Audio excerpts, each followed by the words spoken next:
Happy holidays. Want to give your host a gift? Consider subscribing, rating, and reviewing the show this holiday season. It really helps the show grow. From all of us at Believe, have a Merry Christmas, everyone, and a happy holiday.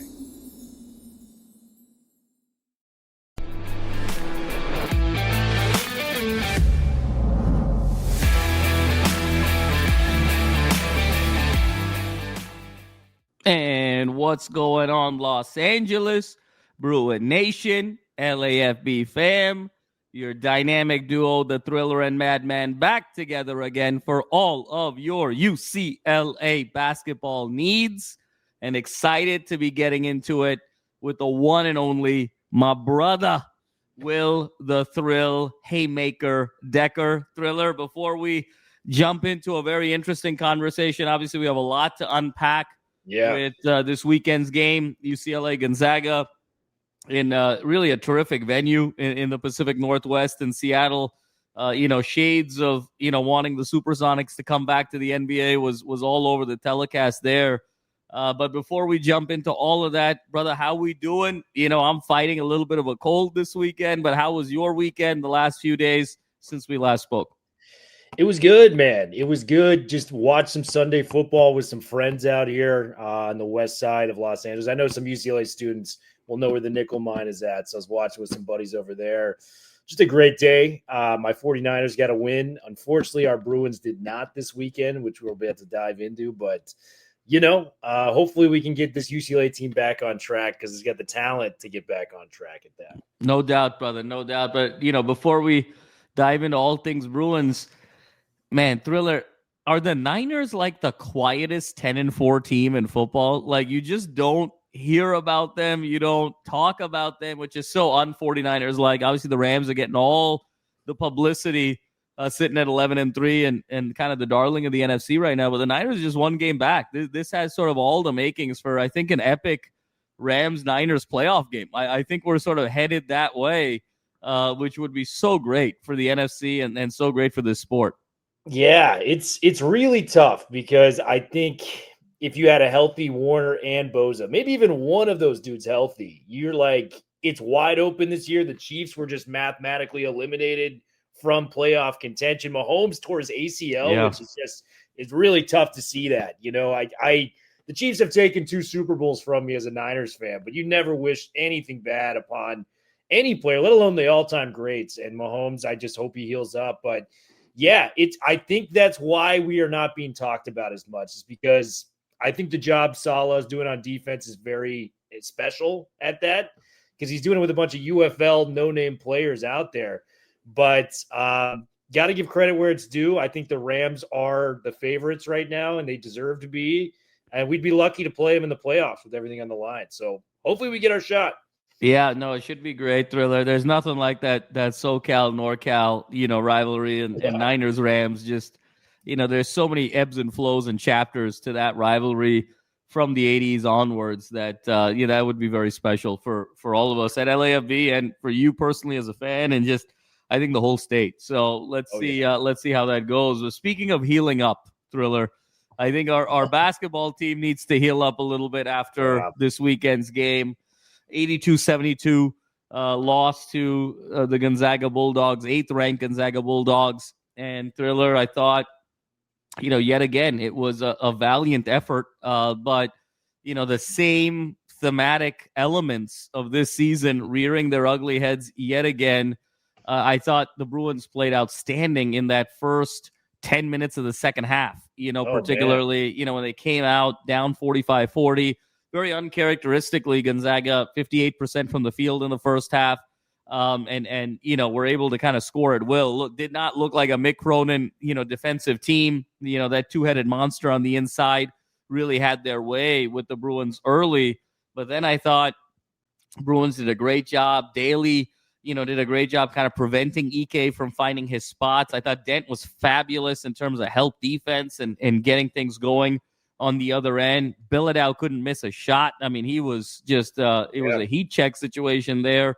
And, Bilodeau finished with 24 points. I thought Dent had a really nice overall game, to have 12 points on just 3 out of 5, but got to the line, 10 assists. He had a really nice floor game. Xavier Booker, did some nice things in terms of rim running and, gave kind of Dent sort of an interior outlet, but just couldn't get enough help from others. Thriller, those were the only 3 guys in double figures. And yet again, Bruins take the lead in the second half. Gonzaga responds with a run, and then the Bruins punch back, and it was 66-64 after kind of a circus shot from Donovan Dent. But yet again, Thriller, 66-64, Bruins only can surmise 8 points in the last 8 minutes and 26 seconds. And so far too often, these scoring droughts in critical moments against elite competition. Now, we've seen it all 3 times this year. Gonzaga, Arizona, Cal. We've seen it over the last several years of the Cronin era. Bruins now have a couple of more tune-up games, but the opportunity to get that signature win, Thriller, in non-conference unfortunately slips through the Bruins' crack. And now when you go into Big Ten play, that gauntlet of a Big Ten play, you got a road trip at Michigan and at Michigan State, 2 top 10 teams. Yeah. Michigan looks scary right now in terms of what they're putting out. Mara, former Bruin. With Ade Mara and, that whole crew, they got a ton of depth, a ton of balance. And then, home games against a top 15 Illinois team, home game against a top 10 Purdue team. Got to go on the road to Wisconsin. That's not an easy place to play. Got to go on the road to Iowa. That's not an easy place to play. So the Bruins have their work cut out for them without a signature win in the non-conference, Thriller. But just your thoughts on the game Saturday night against the Zags. I think we were hoping for a little bit more, expecting a little bit more, but your takeaways. Yeah, quite a few takeaways. I think disappointment is just kind of the theme of, this past game. We'd be doing a disservice if we didn't speak from the heart and what we care about as Bruins fans if we didn't really dive into it. My first fear with this team, man, is I just don't know if this team can close games. And it's very frustrating from a point where I think you and I were both pretty aligned. This team was going to be challenging for a top 10 spot in the entire country. They started the year preseason number 12. You add a $3 million point guard in Donovan Dent. You got your top 2 leading scorers coming back, a couple McDonald's All-Americans on the roster. Like, this team should be loaded. You know what I mean? And when you lose your 3 most important non-conference games, that's a very tough hole to dig yourself out of as you move forward throughout the year.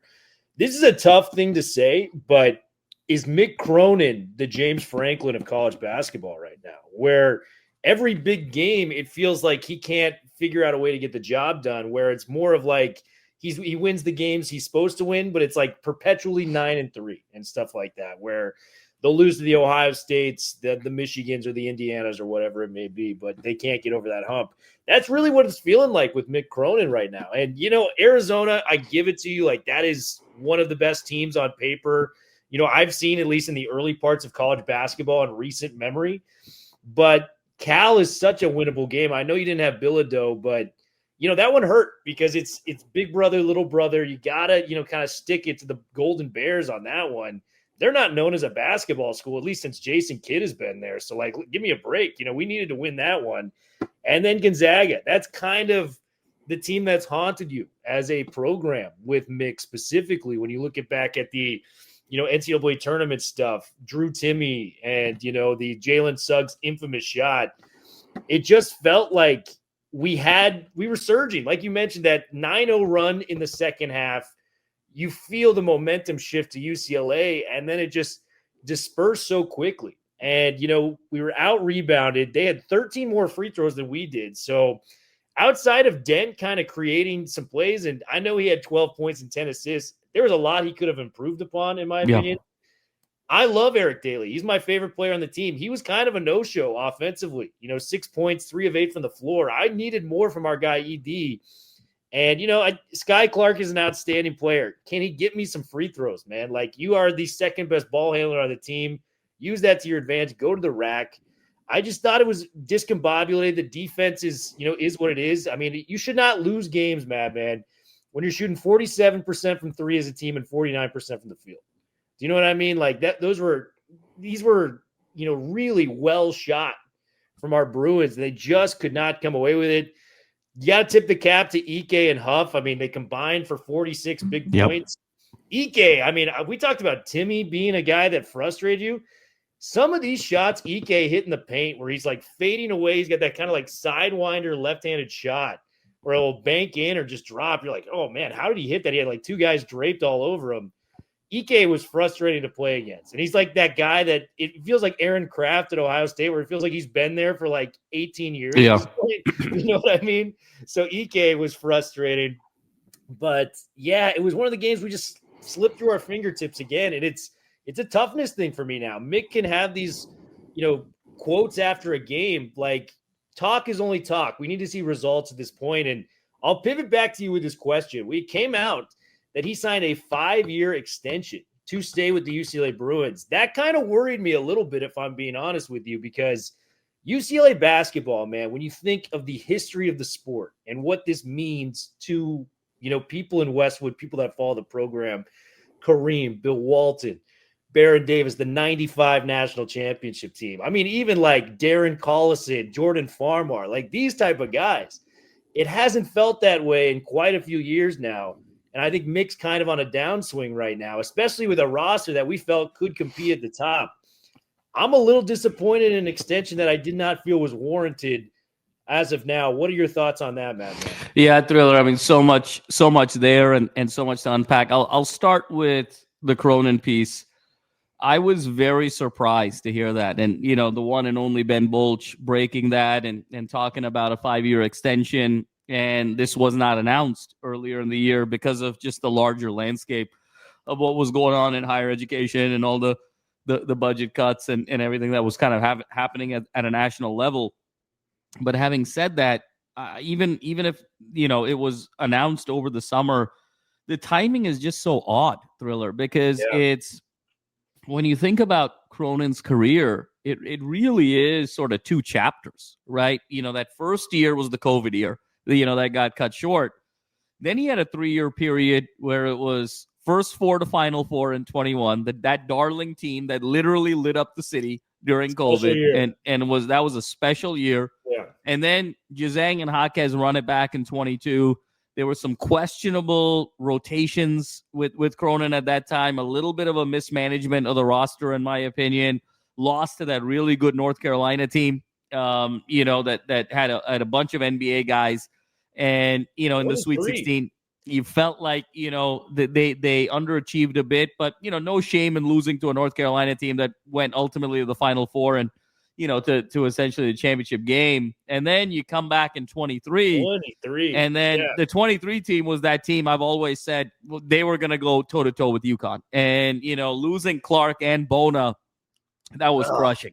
Because I think that team was going to be in the national championship game against UConn, and then it was a pick'em. So you go 21, 22, 23. He goes to the Final Four in 21. He wins the Pac-12 in 23. Has a little bit of bad luck with injuries, but that's a great 3-year run. You can't, and you're feeling really good about where Cronin is. But now you look at these last 3 years, Thriller, 24, 25, 26. To miss the tournament outright in 24, finish under 500 at 16 and 17. That was the year that he talked about being the Cincinnati Reds instead of the New York Yankees that set off alarm bells, if you recall. And then last year's team, 10-loss team, essentially, that lost in the second round. So, to give him a 5-year extension after his previous 2 years of missing the tournament and not really having a contender last year, very, very odd and very puzzling to me. And Thriller, I got to be very honest with you. I've been saying it now for a few months, and I think it's very interesting. I think the Bruin Nation and our community, I think, is very split on Mick. And as is, I think, the alumni community. I think there's a group that feels that he is too old school and he's too hard charging and he's a little too demonstrative on the sideline. And that behavior doesn't really align with UCLA's history and the way UCLA expects their basketball coach to behave on the court. And the results are not there. We've talked about it in terms of, is he a program builder in terms of taking a weak program and turning them into a perennial Sweet 16 team? Or is he a guy that can truly take a perennial contender and bring them over the top? And it feels like he's the former, and there's a school of thought that believes he's the former. But then there's another camp, Thriller, I think, in the Bruin community, one where I think our alumni and our fan base in general have been slow to adopt the NIL era. right? Like, and I think we've sort of reluctantly adopted it right now because it's just, this is the way the world is going. And I think there's a school within the alumni community that really loves Mick, and the fact that he is so old school and he is so hard charging. And in this world where these, 17, 18, 19-year-old kids are making multi-millions of dollars, he's not afraid to sort of call out the BS. He's not afraid to talk defense and toughness and really sort of mentally and physically prepare them, not just for the NBA, but for life. And so I think you have both of these schools of thought and both of these points of view within the fan base about Mick, and they're kind of coming, they're sort of butting heads at this point. But I will say one thing, Thriller. I think he's got this year and he's got next year because, we've got to be able to get this thing turned around. With this roster, I expected a top 10 team. And right now, the way they're playing, Thriller, let's be very honest, this is going to be a slog to make the NCAA tournament. I mean, when you look at the resume right now with 3 losses and what's to come, and I love your analogy of the James Franklin, Mick Cronin analogy. I think it's spot on right now. I think it's phenomenal because if you apply the James Franklin equation and say he's going to lose the games he's supposed to lose and win all the other games, this is a team that's going to finish probably around 20-10 with no signature wins. Guess what? That's not a tournament team. And if that's not a tournament team, that's not going to be 3 consecutive years, 24, 25, 26, where Mick has underachieved. And I think you go into next year saying this thing has to turn around and look more like 21, 22, or 23. Otherwise, you're not the right guy. I thought it was interesting, Thriller, about the contract in terms of the buyout numbers in the various phases. And I think what's interesting is right now that buyout number is $22 million. And anything from now until next year is $18 million. I think those numbers are really, really high. I think but from April 1st, 2027, so the end of next season, if he gets fired after April 1st, it goes down to 13. And then the following year, it's 9. And I think if you're big time college basketball and you're a blue blood, a number like 13 million shouldn't scare you. I think 13 is a number. I think that's a reasonable number to be able to buy out a coach. It's hard to believe that we're having this conversation right now, Thriller, but I think he's got this year and next year to get this thing turned around because we are seeing the same systemic challenges with this team that we have in years past. A team that just looks clueless offensively in crunch time. They look scared. They have no identity. I think you said it best with Eric Daly Jr. He's so talented. He's the lifeblood of this team in so many ways, but he looks lost offensively sometimes. Sky Clark, we thought having him off the ball this year was going to open up his game. In many ways, he's just kind of standing in the corner trying to be a spot-up three-point shooter and has sort of given up the rest of his game. And then you look at, Perry. I think Perry is sort of also wondering, like, what his role is. Like, he needs to just be that sixth-man microwave that comes in and is ultra-aggressive. And he's had flashes of that, but he only had 3 points last night. He looked tentative. And I think so much of that is how much is Mick empowering these guys to be more free-flowing. Thriller, the difference between 21, 22, and 23 and 24, 25, and 26 right now in the Cronin era is he had great ISO players, those first 3 years. He really didn't run an offensive system. He still hasn't run an offensive system at UCLA. But the recipe, like you think about college football, play great defense and run the ball. I think the Cronin recipe has been play great defense, and when you need a bucket, go ISO. And what he had 21 through 23 was Jazang was a great ISO player in college, as was Hawkins. And you had 2 great ISO players that covered up a lot, down the stretch.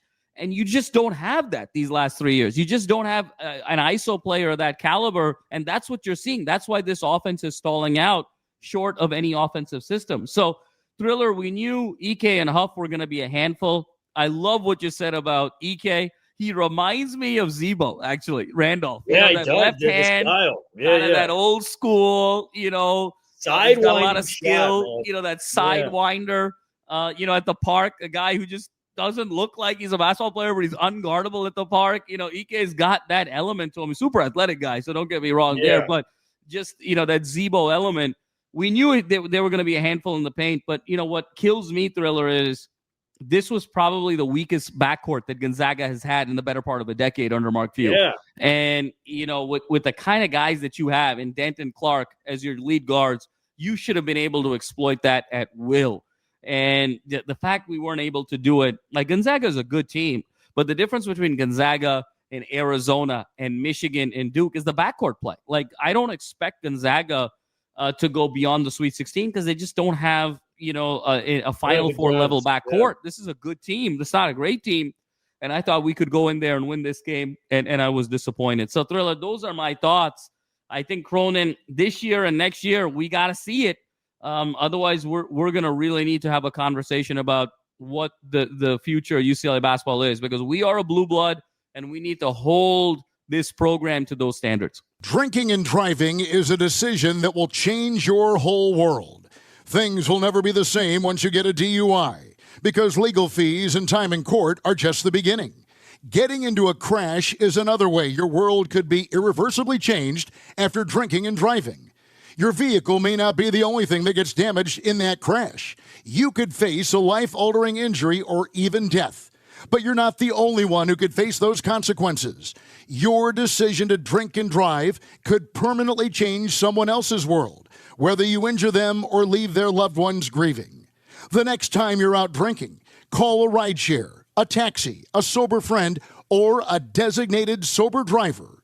Always plan for a safe ride home. The only decision that'll change your world for the better is the decision to call for a sober ride. It's never worth it to drive drunk. Don't risk it. Drive sober or get pulled over. Paid for by NHTSA. And that's what it is, man. It's been, 30 years since UCLA has won a national championship. It's crazy to say that for the school that has the most. And it's not like we're lacking. It's not like, the thing that hurt Nebraska football was the recruiting territory around. I think NIL will actually fix that a lot for them moving forward. Matt Rule's got to prove it year next year. But, if they get it done, I think Nebraska can get back into the mix, top 15 team consistently. UCLA doesn't have that problem. We're in Southern California. It was decades of dominance where it's if we got a good player from here down to San Diego, they're coming to UCLA, no questions asked, and I feel like the program is just in a weird spot right now. I think Mick, for all of his strengths, I think you kind of laid it out perfectly. I think he is a good coach, and he's a guy that you could go to where he was previously at Cincinnati, or he could go to one of these smaller schools and kind of reach that ceiling.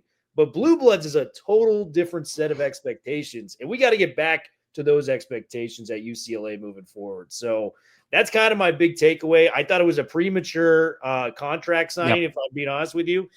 And just the one thing about the 23 team, man, what if we pull Jalen Clark at the end of that game, man? Are you kidding me? That has to be factored in. That is the all-time what if, at least in the last 10 years with UCLA basketball for me. I know the Suggs shot, we could talk about that too. But if Clark, the National Defensive Player of the Year, doesn't go out with an injury against Arizona, where we clearly had the game in the bag, I just don't understand that. No, I'm totally with you, Thriller. One of the great what ifs. And people don't realize, we didn't have Bona and we didn't have Clark. And we still almost beat Arizona in the Pac-12 championship game. We lost by 2, if you recall. Amari Bailey missed that 3 at the buzzer. That's how good that team was. That against a really, really good Arizona team without 2 starters, basically lost the game, the Pac-12 championship game at the buzzer. That's where we were, and there's no reason we can't get back there. And I think this, Thriller, will close on this. I think this is the ultimate sort of dichotomy, the antithesis that is Mick Cronin. Because what did we talk about earlier? We said, look, you got to play great defense and you got to have a great ISO player. Well, by and large, Thriller, who is an ISO player? A guy who's really great isolation player at the college level invariably is going to be a 5-star. And Cronin is a guy that just can't seem to relate to the 5-star player. And he can't recruit that player. He can't relate to that player. So if your system is predicated on having a great ISO player offensively and then playing great defense, but you can't recruit the ISO player, then you fundamentally, there is a deficiency in your system and in your strategy. And so you got to remember, Jaquez was a guy, Thriller, that was not a 5-star. He wasn't heralded. He grew into that role. He became a superstar. He's become a $100 million man at the Miami Heat. Like, those things don't happen overnight. Those things are not every year type of scenarios. And then with Jazang, he was a Kentucky guy. He was a Calipari recruit. Didn't work out at Kentucky, came back to UCLA. Again, it was a very unique circumstance. Local kid that wanted to come back home. You cannot rely on those types of scenarios to keep happening for you year over year until Cronin starts to understand that he needs the 5-star kids to be able to exacerbate his system. We're going to have a fundamental problem here, Thriller. And so would love to get your thoughts on that as we wrap. Yeah, I completely agree with the point, on Juzang and, Jaquez being those ISO guys. Because when the game was on the line, you trusted those guys with your whole heart as Bruin fans. I think Bilodeau is one of the more skilled scorers, within the Big Ten Conference this year. But when the game's on the line, I don't have that trust level for him just yet. We don't have that guy. Dent, he's still kind of recovering from that hamstring. I haven't seen the best of Donovan Dent yet. I hope it's still in there, especially with what we shelled out as a group to get this guy here. We just don't have that guy yet, where it's like we're up by 2. We need to seal the game with a tough bucket here. Who do we go to? And Bilodeau is fantastic, for the first 38 minutes of the game, but it's those last 2 to 3 minutes of a ball game. We need him to kind of really develop into that score. And that's a skill you can develop over a course of a career. So let's hope they get there. No doubt, Thriller. And I think that the interesting piece with Bilodeau is, sometimes he struggles with those really athletic fours, and particularly when you go down the stretch of games and it kind of becomes mano-a-mano, he struggles sometimes with that length and that athleticism of a 4. And that's why you saw even in the game over the weekend, it really was him kind of utilizing that pick and pop with the 3-ball. And I think that's something that Mick is going to have to go to. I think that's going to need to be more of a recipe where I think he's going to have Dent at the top of the key, Thriller, and I think he's going to have double screen. And I think you got to have Bilodeau come and set a pick on one side, and you got to have Booker set a pick on the other side, and you go Bilodeau on the pop, and you go Booker on the rim run. And I think that motion has to be the element that sets up your offense on any key possession. And you really got to strain the defense kind of going vertically that way, where you got to do the rim run and you got to cover the 3-ball. And if you're overcommitting, then you got Clark in a corner. Then you got Daly on another corner. Clark to sort of hit that corner 3. Daly to maybe take that first step off the baseline and get to the cup. I think that's what he's really going to have to utilize here, short of having that preeminent ISO player. So, Thriller, let's see Cronin evolve. I think we're all in the wait-and-see mode. So many great qualities he has, but I'm giving him a timeline, Thriller. It's the end of this season and the end of next season. And if we don't see drastic improvement to truly believe that we are contenders, I think we're going to have a conversation about who the next coach of UCLA basketball is going to be. And I think it's a very reasonable conversation to have. Now, last year, we had a tailspin, 4 straight losses, the famous press conference. And then from there, he was able to really rally the troops, get those 6-7 wins in a row. We're not at that level right now. It's not a losing streak, but he's going to need to sort of galvanize these troops going into Big Ten play. And let's see what he can do. But Thriller, another amazing one in the books. Fans, we got you covered. We got a couple, interesting games this week. We got Arizona State at home. Thriller's alma mater visiting Pauley Pavilion in the Will Decker Invitational, the Thriller Classic hosted by Pauley Pavilion. So that's going to be a great one. We're going to cover that. We got Cal Poly, and then we're going to round it out there with one more game, UC Riverside, until we get to Big Ten play. So we got you all covered here. And then, of course, we got you all covered on the gridiron as well. But before we go, got to pay the bills around here. Sleeper app, #1 sports app in the market today.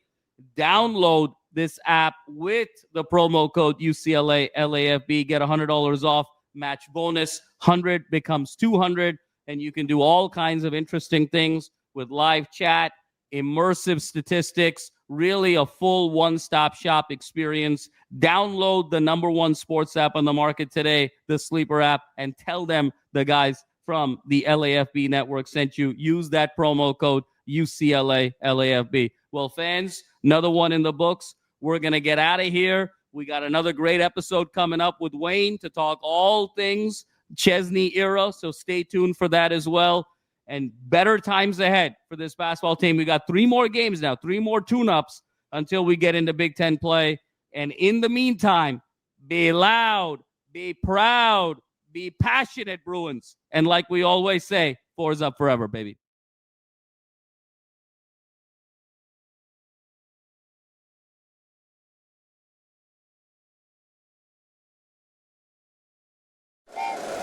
Happy holidays. Want to give your host a gift?